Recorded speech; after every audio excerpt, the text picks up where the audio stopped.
साथियों, आपने सभाओं में अनेक बार अल्पसंख्यक शब्द का नाम सुना होगा और मुझे पूरा भरोसा है जब अल्पसंख्यक का नाम आपके कानों में पड़ता है तो आपके जहन में भारत के मुसलमानों का चेहरा नज़र आता है।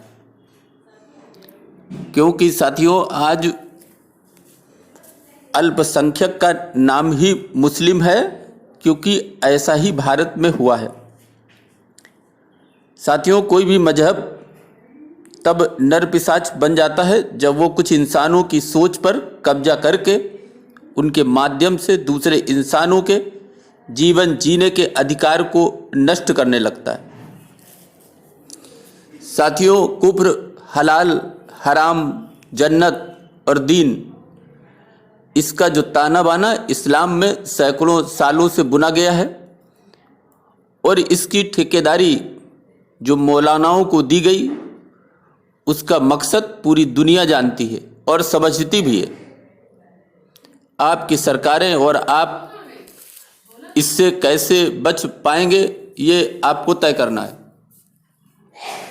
साथियों, अल्पसंख्यक आयोग और अल्पसंख्यक कल्याण मंत्रालय, जिसका संविधान में कहीं उल्लेख नहीं है, केवल मुस्लिम तुष्टिकरण के लिए बनाया गया। मुस्लिम संख्या में अल्प है या नहीं है, लेकिन अल्पसंख्यक जरूर है। वक्फ बोर्ड का गठन भी इसी कड़ी का हिस्सा है। भारत विभाजन के बाद सबसे बड़ा मजाक अल्पसंख्यक बहुसंख्यक का हुआ। दुनिया और देश की दूसरी सबसे बड़ी आबादी को अल्पसंख्यक बना दिया।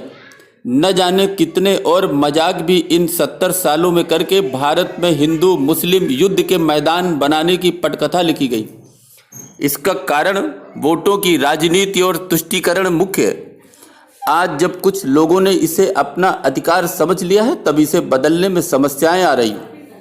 साथियों, भारत का धर्म मजहब के आधार पर विभाजन सन 1947 में हुआ।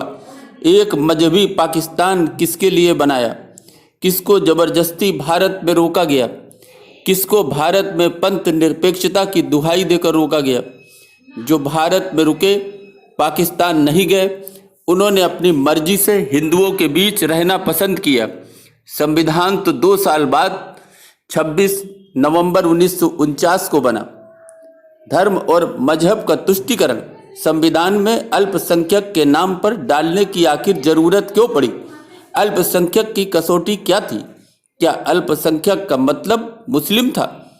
संविधान में तो ऐसा कहीं नहीं है। अल्पसंख्यक के नाम पर दुनिया देश की दूसरी सबसे बड़ी आबादी को अल्पसंख्यक का नाम देकर बेलगाम स्वतंत्रता देने की आखिर जरूरत क्यों पड़ी, जबकि मजहबी पाकिस्तान बन चुका था?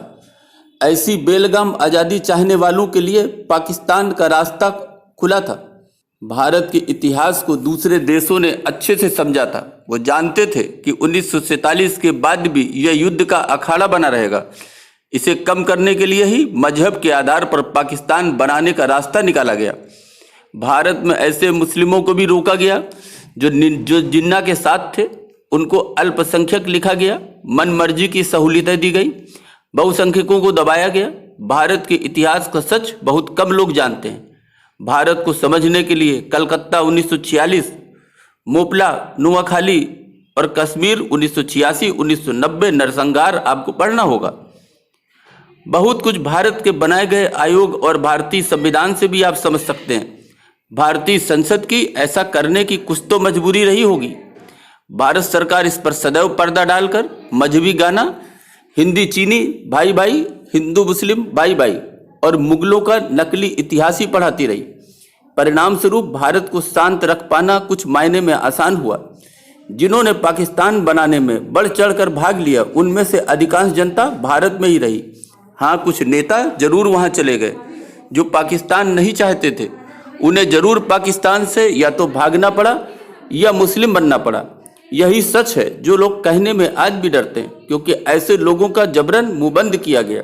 सच तो यह है कि भारत में जगह जगह बने कश्मीर, इन जगहों में पाकिस्तानी आतंकी नहीं बल्कि इस्लामी जिहादी लड़ रहे हैं, ताकि इसे भी मुस्लिम राष्ट्र बना सकें। लोग इस सच को इसलिए नहीं कहते कि कहीं भाईचारा आज भी खतरे में ना जाए। आज भी भारत के अल्पसंख्यक की परिभाषा समझ में नहीं आती। इसका निर्धारण संख्या के आधार पर हुआ अथवा मजहबी निश्चयीकरण के आधार पर। साथियों, अगर आपको भारत के अल्पसंख्यक की परिभाषा समझ में आती है, अगर आप समझ पाए तो मुझे आप जरूर बताना। अभी के लिए बस इतना ही। धन्यवाद।